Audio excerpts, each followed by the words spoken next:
Cross Talk TV podcast. Peace.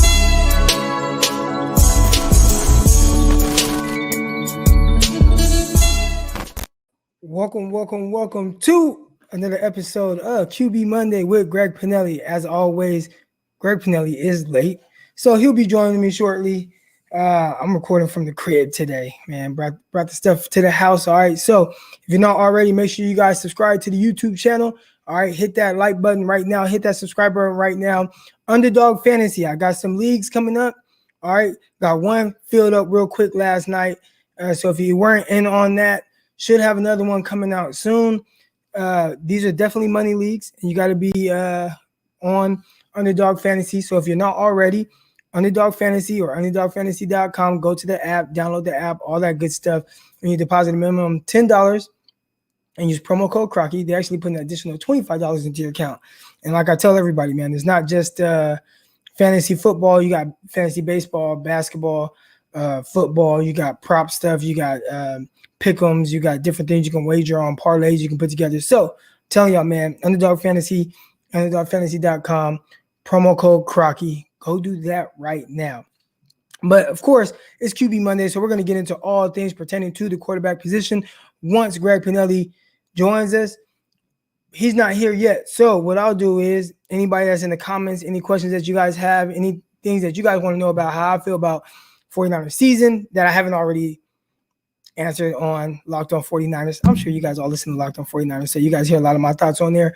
But any questions you guys have about the 49ers, or if you're not a 49er fan and something about your team that you want to hear, feel free, man. Throw those questions in the chat right now. I know a lot of people are curious to see, like, you know, some of my thoughts on Jalen Hurd. And shoot, man, I think it was a good outing. I know that there was a lot of hype surrounding Jalen Hurd. I don't even want to say hype, but a lot of people were really excited to see Jalen Hurd. And, you know, we're talking about a guy who hasn't played in 2 years in the actual game. And so, I thought his performance was good. Like, they were able to get him involved, get him active. Obviously, like, the production wasn't big time. He had 4 catches, 25 yards, had another carry for a few yards, a couple of drops that people might put on him. But I thought even with all those things, I was excited to kind of see Jalen Hurd just be out there. And sounds like he's going to be a guy that makes the team. All right, but here we go. Oh, well, Greg Panelli just left the screen. He'll be back in a second. Oh, there he goes. All right, so now finally bringing on my guy, Greg Panelli. What's up? This is not our background. Hold on. Nope. Ooh, there we go. There we go. Got it. What's up? So I know you were training athletes yesterday. Were you able to kind of go back and watch any other 49er game? Yeah. I watched almost the whole game. All right, so real quick, man, what are your thoughts on the 2-quarterback system? Like, just whether it's for you or for the 49ers. Like, you know, and we'll talk about with you. Have you ever been in a situation like that where teams wanted to, like, rotate you in and out for a guy that had a different skill set than you? No, I've never directly been a part of it. And I think it's something that's kind of come along, obviously, from what we saw yesterday. The more that we see the zone read, inside zone, athletic quarterback type of setting, that's come a little bit more, or it's become a little bit more popular in the football world, and not just at the high school level where we see it, but the college level, and then now obviously in the NFL level. So I've never been a part of it, but I will say, after watching, I might be jumping the gun here, but after watching yesterday, typically I wasn't a fan of it just because I feel like it's hard to get in a rhythm for some of those quarterbacks that are doing it. Like for the starter, in this case, Jimmy being the guy to try and get a rhythm and get a drive going, and then you get pulled out for a couple of plays and you're right back into it. So I think situationally, it's pretty solid. Like, I'll be honest, what I saw Trey Lance doing yesterday, I actually really liked it. Yeah. Because I think that you got 2 quarterbacks that are able to do different things very well. And I think that Jimmy is a good leader, as we know. I think that he is a completion guy. He's not a dude that's going to be chucking it down the field, as we've seen. But Jimmy looked on time yesterday on a lot of his throws. He did a really good job, I think, with his footwork. I mean, he, in and out of the play action, snap his head around, boom, on time, getting the ball out of his hands. And then you get Trey Lance in there doing the zone read stuff, and he sold the fake so well. He did it like 3 or 4 times in a row, 5 times in a row, and then boom, he gets into the end zone. Right. He didn't keep it until he got into the end zone. And so from my perspective, like, I actually really liked it. I'm kind of excited to see him. We talked about it a couple of weeks ago, where I didn't think that they would do the 2-package thing, or I really didn't see Shanahan doing it. And then after seeing it yesterday, I'm kind of excited about it, honestly. So do you think this is something that the 49ers will do like all year long?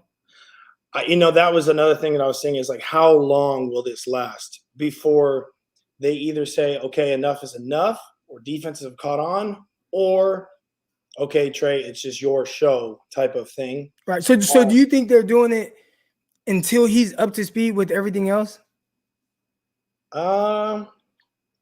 It seems like right now they're trying to. I think so. Like, it'll give him a good opportunity to get game reps, game speed, see defenses, etc. Even though a lot of those plays that he did weren't necessarily pass designed or like play action, rollout design type of plays. They were more inside zone, RPO reads, and those things. So I would say that they're probably going to do it until defenses figure it out. But I think they're going to ride this thing for a while. And I don't blame them. Like I said, we've talked about it before. I think it's going to be Jimmy's job until Jimmy decides, or not decides, but until Jimmy screws up, or God forbid he gets injured, whatever it may be.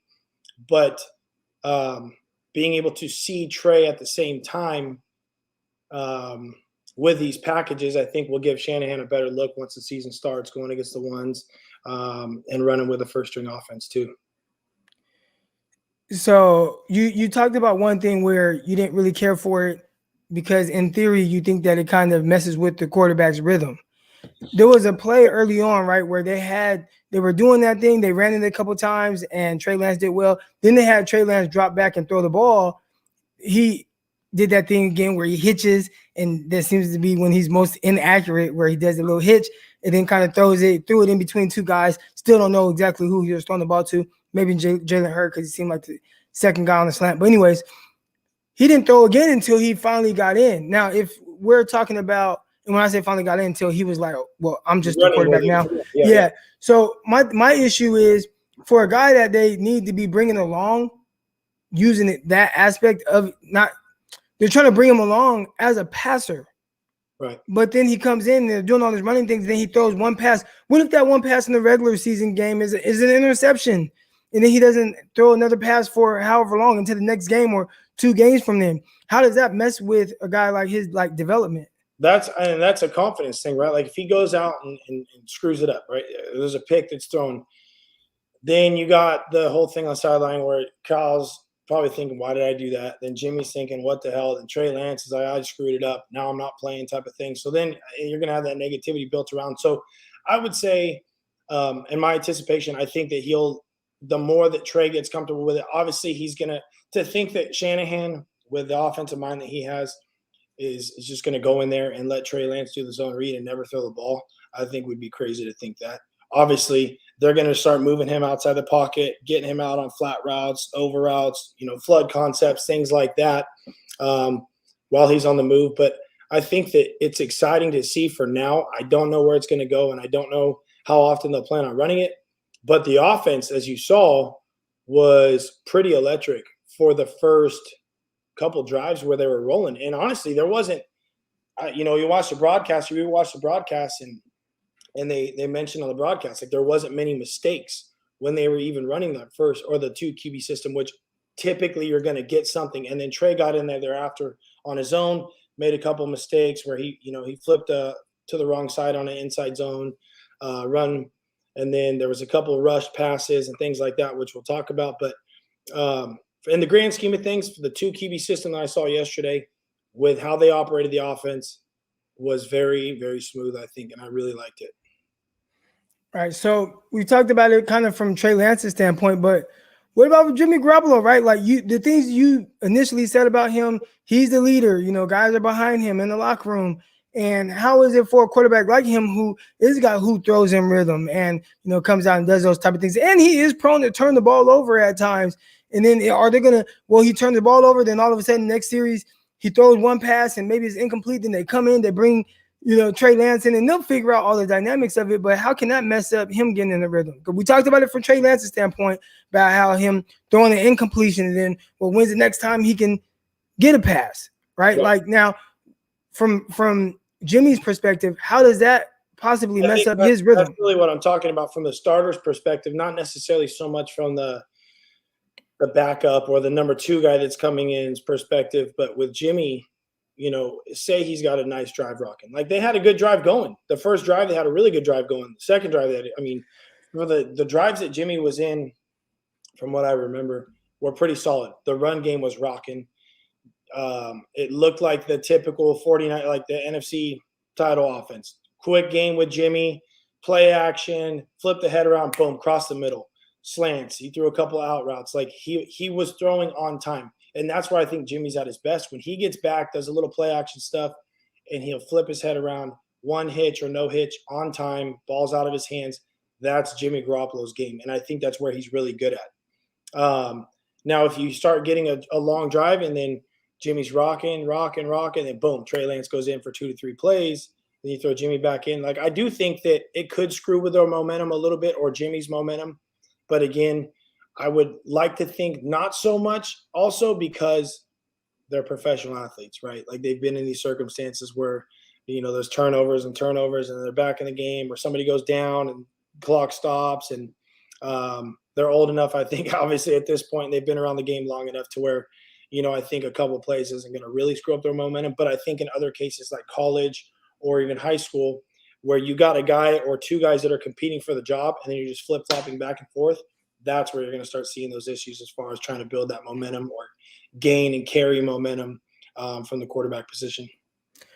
Right. So right now it looks like, and again, if you guys aren't already, make sure you guys hit that like button. Make sure you guys subscribe to the YouTube channel if you aren't already. And go ahead and follow Greg at Greg_Panelli on Twitter. He's on there. I've got to get him talking about some more football on there. He started, I've noticed you kind of ramped up the tweets just a little bit. Yeah, just a little bit. I got to get back on there, man. Honestly, I took a break for a couple of years from Twitter, and then right when I really got back into, or like started training guys full time, a couple of coaches like, man, you need to get on Twitter. And I got on Twitter, but it's like the only time I would tweet was if it was somebody's highlights or, just random things here and there. I check it a lot. I need to start firing off tweets like Croc.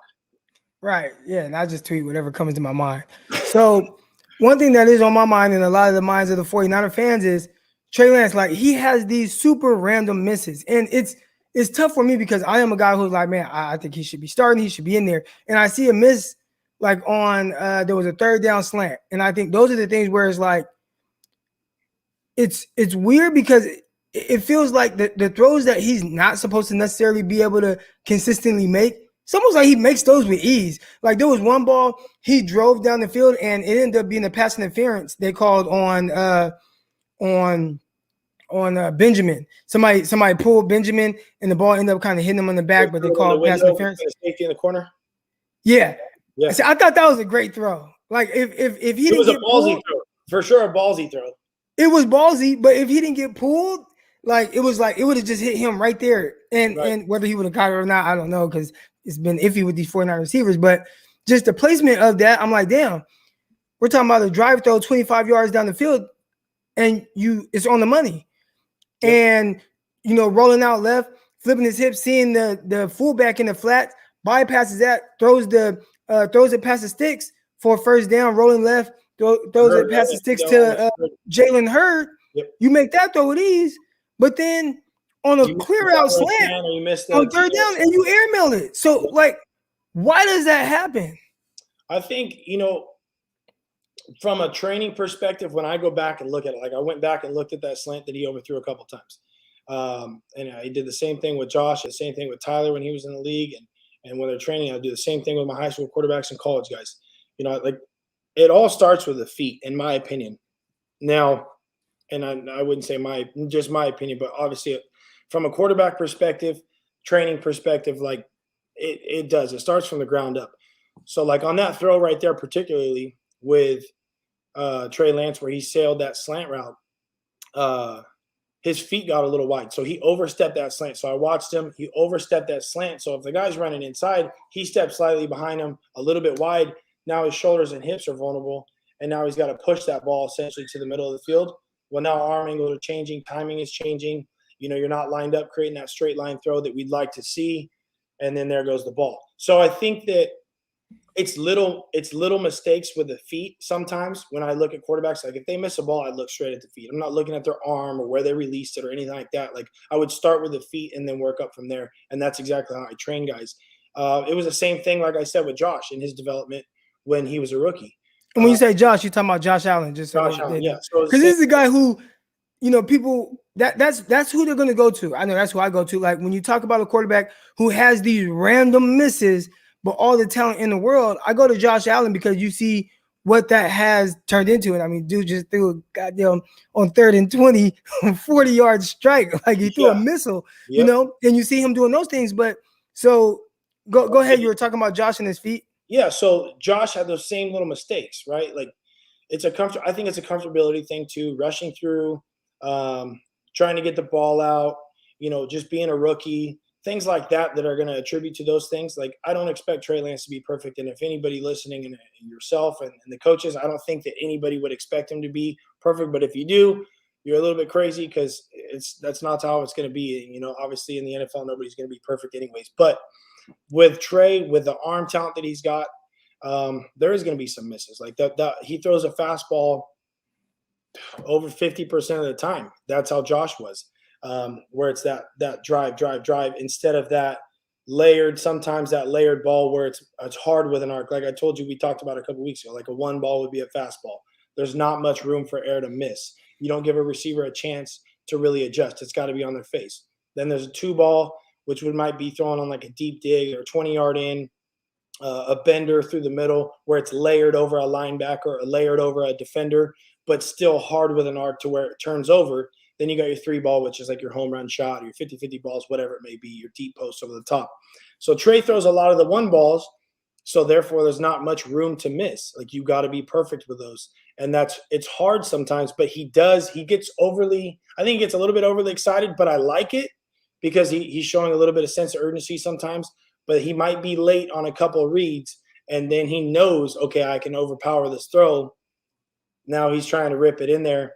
And occasionally in doing so, you're not going to necessarily be accurate with it. But when you got the wide open slants, you got a speed out or something like that and they miss, I typically go look at the feet and see if the feet were rushed or where the position is of their feet.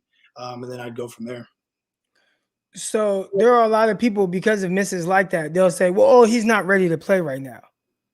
What would you say to that? Because I feel like regardless of him missing a throw here and there, there's still so much more that he brings to the table that can help result in wins. But what are kind of your thoughts on the random miss as opposed to knowing, well, Jimmy Garoppolo won't miss that, but then maybe Jimmy can't give you some of the other things that Trey Lance can do? No, I wouldn't say that it's, he's not ready because of those little misses. Like those little misses are going to happen, like I said, and everybody's going to have them at some point or another.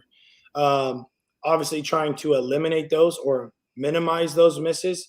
But again, I think it's going to come with more playing experience. You look at, like I said, you use Josh as an example. I think those two are very similar athletically.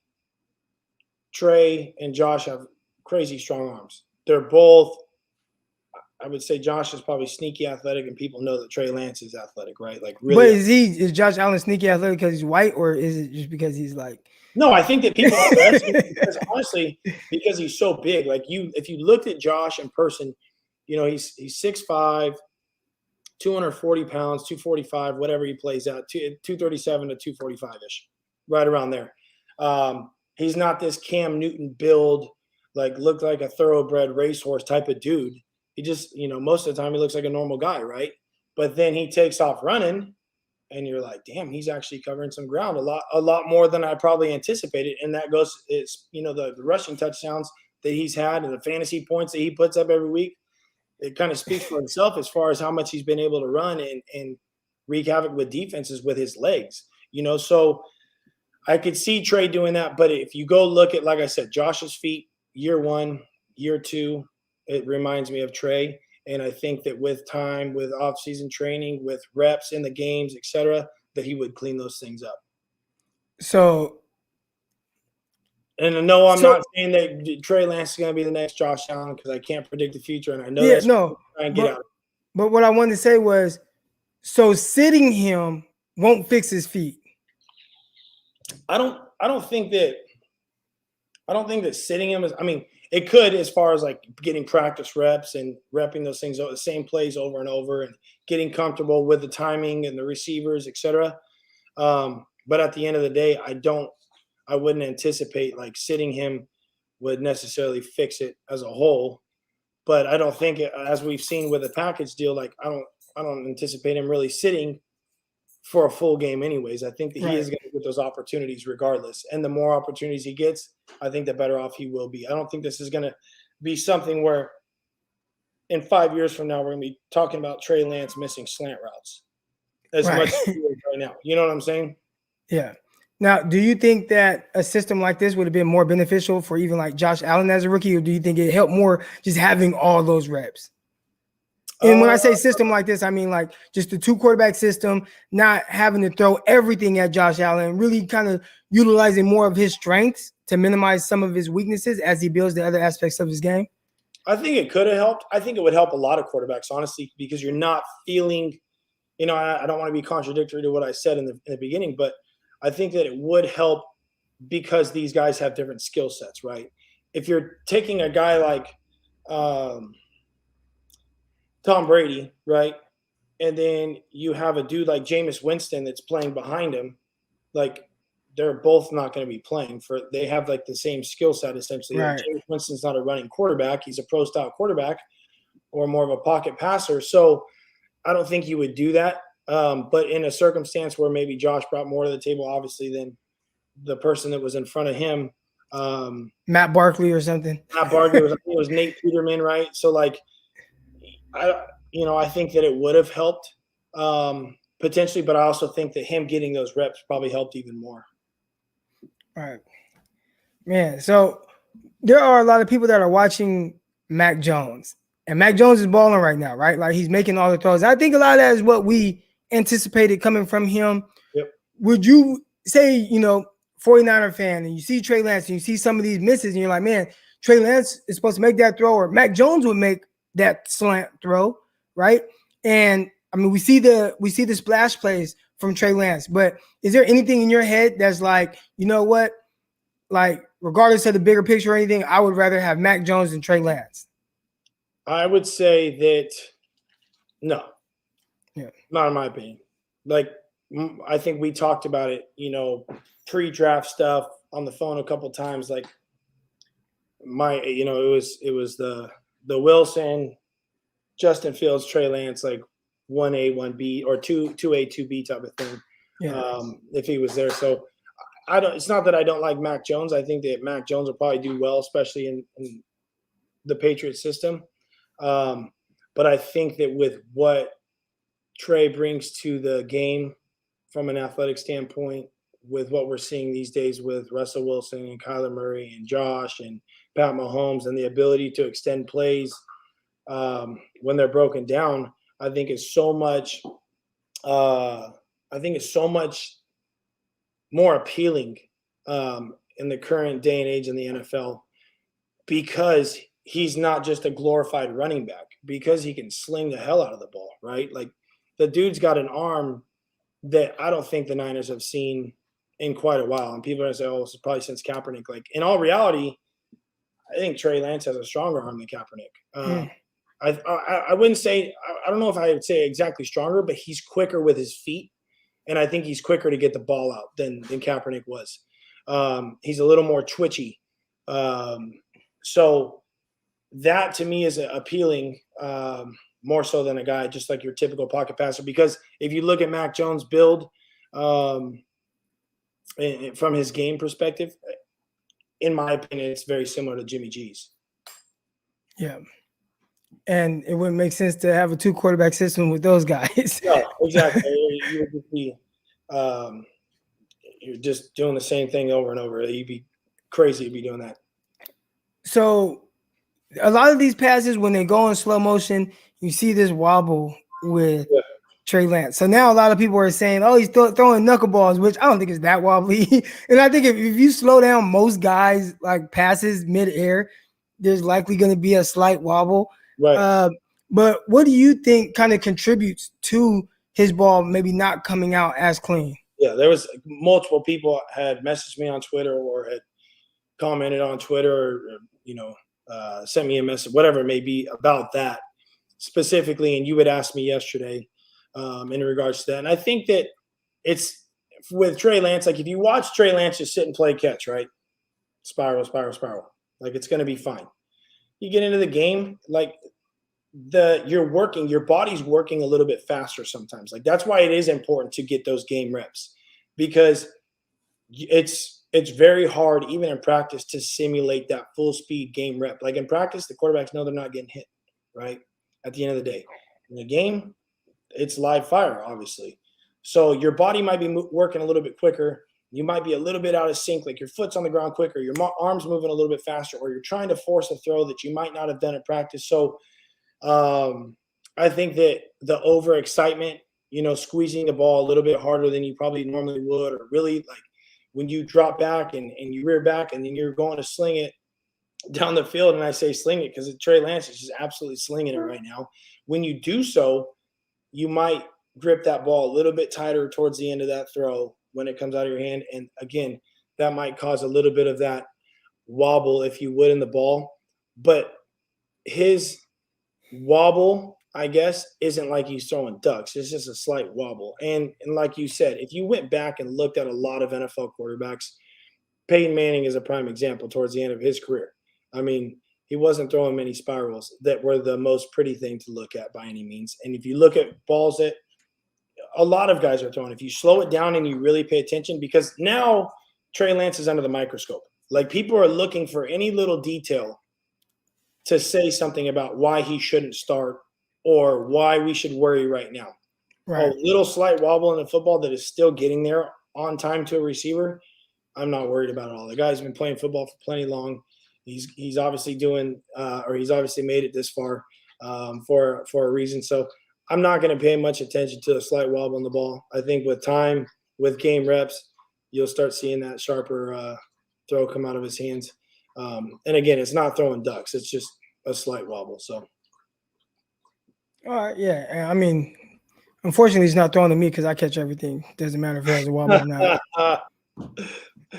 Look at some of these questions. If you guys have any questions, feel free to post them in the chat. It says Trey's feet are wide and the ball is not close to his chest when he throws. Do you think that can cause some inaccuracy? Like, I mean, you talked about the feet, but the ball not being close to his chest? So the feet being wide, like if you get a wide base, right, and you try and step, we play with a good base, couple inches outside the hips, and then you step, typically you're going to short step, and like another half foot or a foot out in front of you. And then if you're wider than your normal base, and then you step even further, now that ball has to be, or now that power has to be created a little bit more with the arm, because your hips aren't going to be getting that full power. You're not going to have that full ground force to drive that ball. So again, that was probably part of the inaccuracies and the ball coming out a little bit wobbly, because the hips are now out of it when you step a little bit less than what they would be when you have a normal base and you got a good step to actually get into that ball or get into that throw. But I noticed his feet were wide a little bit, and the ball not being close to his chest. So we talked about his mechanics a couple of weeks ago. So like, he'll have now I can't unsee it. Now every time I look, I see that. Yeah, you'll notice that it goes here, right? So he'll go here, and like I said, it's a timing mechanism. Some guys will go here with it. Like if I turn this way, some guys will go here with it, and they'll raise it up a little bit, and then they'll separate and pat it back, and which is what we're seeing a lot nowadays. And we use this pat more. And people say, don't pat the ball, don't pat the ball. It's not them doing this. It's them separating and then pushing the ball back using it as a timing mechanism. Trey's timing mechanism is going from here, and then he'll raise up and then separate away from his chest a little bit, and then he'll rotate through. And I think, like I said, from a training perspective, if this was something that Trey had worked on when he was a high schooler, he probably wouldn't be doing it anymore. But at the point now that we're where he's at in his career and as old as he is and the muscle memory that's built, I think it's going to be awfully hard for him to change that directly. He might be able to do it in the offseason. Like I told you, I know his quarterback coach is out there in Atlanta.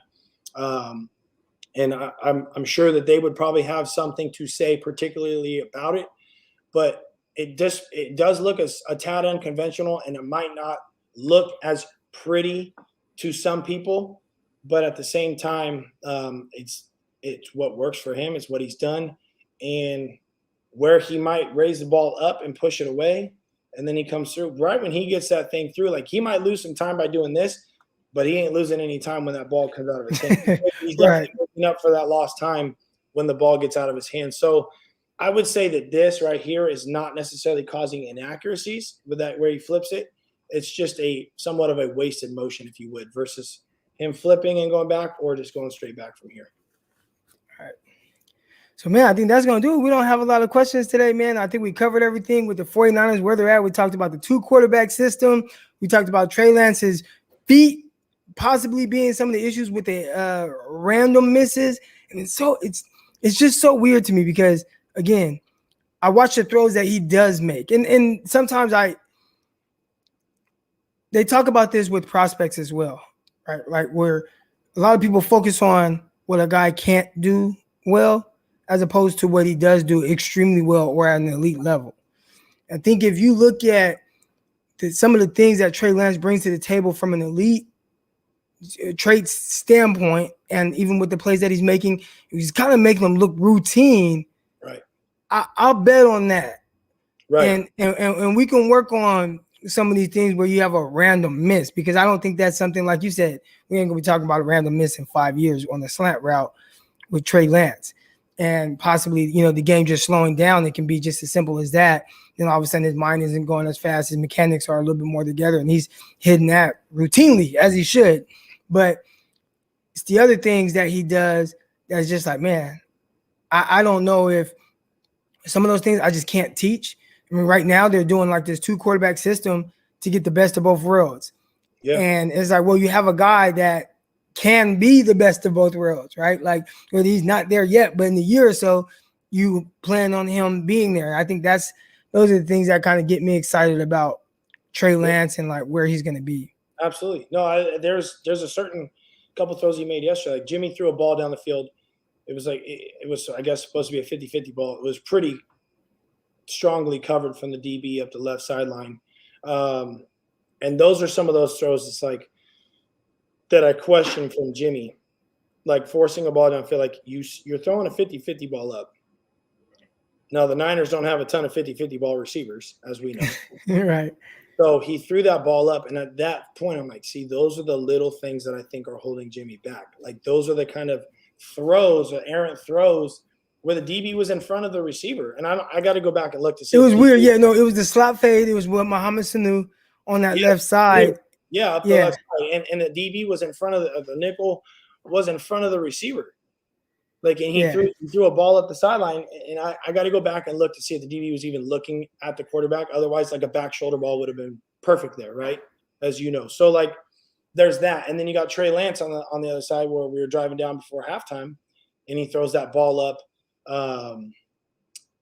in the end zone, 50-50 ball, gets the PI call on the 1-yard line to kick the field goal. But the difference in the two is the ball that Trey threw was actually catchable. Thank God the one that Jimmy threw wasn't, because it probably would have been picked off realistically. Right. So, and even Trey's was a little bit behind him. He threw it up, got the PI. If the DB turned around, he picks it off. But we know the DBs aren't that intelligent, so he ended up causing some PI. And then, so realistically, I think that what I'd like to see out of Trey, just in my perspective, and I'm sure it's coming from Shanahan too, is just being a little bit more fluid with his progressions, which he was a little bit yesterday. He did scan the field a little bit better. But when he goes through, he'll go through the progression. So 1, 2, 3. And then by the time he gets to 3, it's like you already know the fastball's coming, because he might have been too late to see it. He might be. So the receiver is like, if you're backside, like if you're kind of late in the progression, you better be ready for a fireball. You know it's coming because he's going to try. And that's the thing where I would say he's not necessarily ready because there is going to be, and you can, mark my words, and it's not that I'm hating on Trey. There's going to be some throws that he makes and a lot of young quarterbacks will make where they're going to try and overpower with their arms and the safety's going to try and bait him or linebacker's going to bait him and it's going to be picked off. Or the damn thing's going to hit him so hard in the hands that they won't know what the hell hit him, and they'll drop the ball. But there's going to be some passes that are deflected or picked off just from trying to force the ball and actually overutilize his arm strength, if you would. But I'm excited to see, in a couple of weeks from now, what they're going to do. I'd obviously anticipate they're going to come out with that 2-quarterback set. Maybe it might be first. Who knows? Trey Lance might start the damn game and come out with a 2-quarterback set, and then Jimmy goes in. I don't know what the hell they're going to do. He might throw some curveballs at us, but I think obviously from what we've seen yesterday, the amount of reps that Jimmy got versus Trey, obviously Jimmy's going to be the dude. Trey's going to play that second QB spot, get his reps as well, and bring a different package to the game that a lot of teams haven't seen. And I think what's cool about it is they showed a lot of basic stuff, but I know that Shanahan's got some things rocking with Trey Lance and that 2-quarterback set. It's probably going to, especially with the run game that the Niners have, the tight ends that we have, I would anticipate some pretty sick plays that Shanahan's going to do in the coming weeks here. Right. And one last thing about Jimmy Garoppolo, not to be like Debbie Downer on Jimmy, I think he looked like Jimmy Garoppolo that we're used to seeing, and I think he did some things well. Love the touchdown run. A lot of people are questioning why would he do that, but I liked it. And there's I liked it too. But I also liked when he tried to lower his shoulder on the DB, but then tore his ACL. So maybe I shouldn't be the one that but I think he did that one, he's playing football. And it's not like Jimmy's the smallest guy. It's not like it would be like Kyler Murray sticking his head in there, right? Right. Jimmy's 6'2", like 225. Like he's not small. I think he probably at some point or another, being the guy he was, maybe he played linebacker in high school. I think he did, didn't he? Play linebacker in school? Yeah. So just showing some toughness. I think that's good. Obviously, the crowd went absolutely nuts when he did that, but you show okay, I'm going to still do this. I'm a tough son of a gun. This isn't a big deal. And he went in and lowered his shoulder.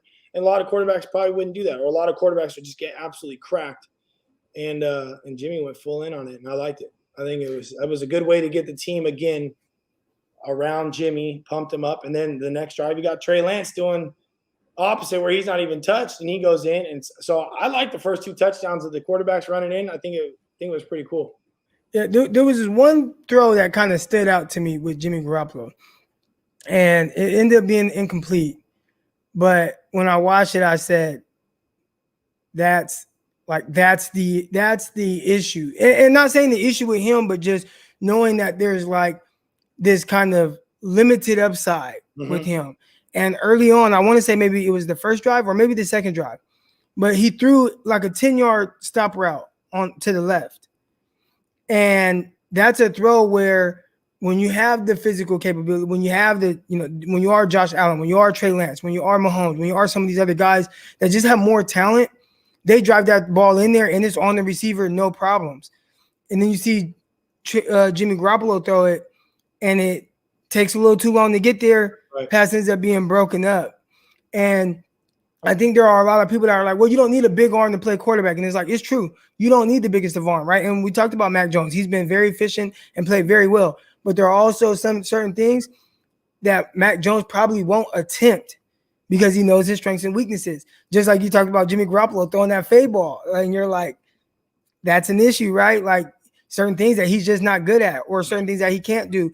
And I don't think the fade ball is something that he can't do, but I know really driving that ball and making it to where it gets on the receiver right now, that's never going to be a strength of his. Now, he did throw one on the right sideline to Trent Sherfield that I thought was a good location, a little high, but those are throws too that is he got to put everything into that, and he can't be late, and the timing has to be perfect. Right. It was that hinge route, I think, that Sherfield ran that hinge route, broke to the outside, and I thought about it for a second, you know what, a half second longer, and that thing's getting broken up.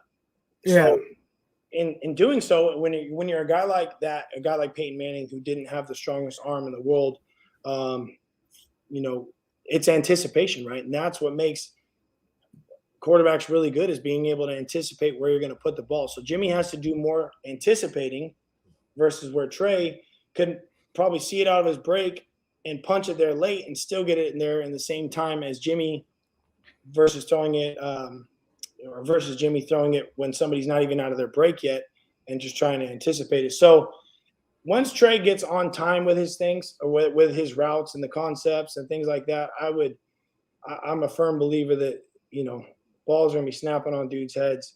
He's going to be able to extend those deeper comebacks from the far hash and throw those post routes right out of the breaks, like a bang 8 route right out of the break when there's one high safety, and driving balls in the whole shot windows like we see that Rodgers does all the time. So those are the types of throws that I think Trey Lance brings. Obviously, the short game stuff he'll work on. Jimmy's very efficient with the short game, very efficient when he's on time. But when you get past 20, 25 yards, it'll be exciting to watch Trey Lance just show off the hose down the field. Yes, sir.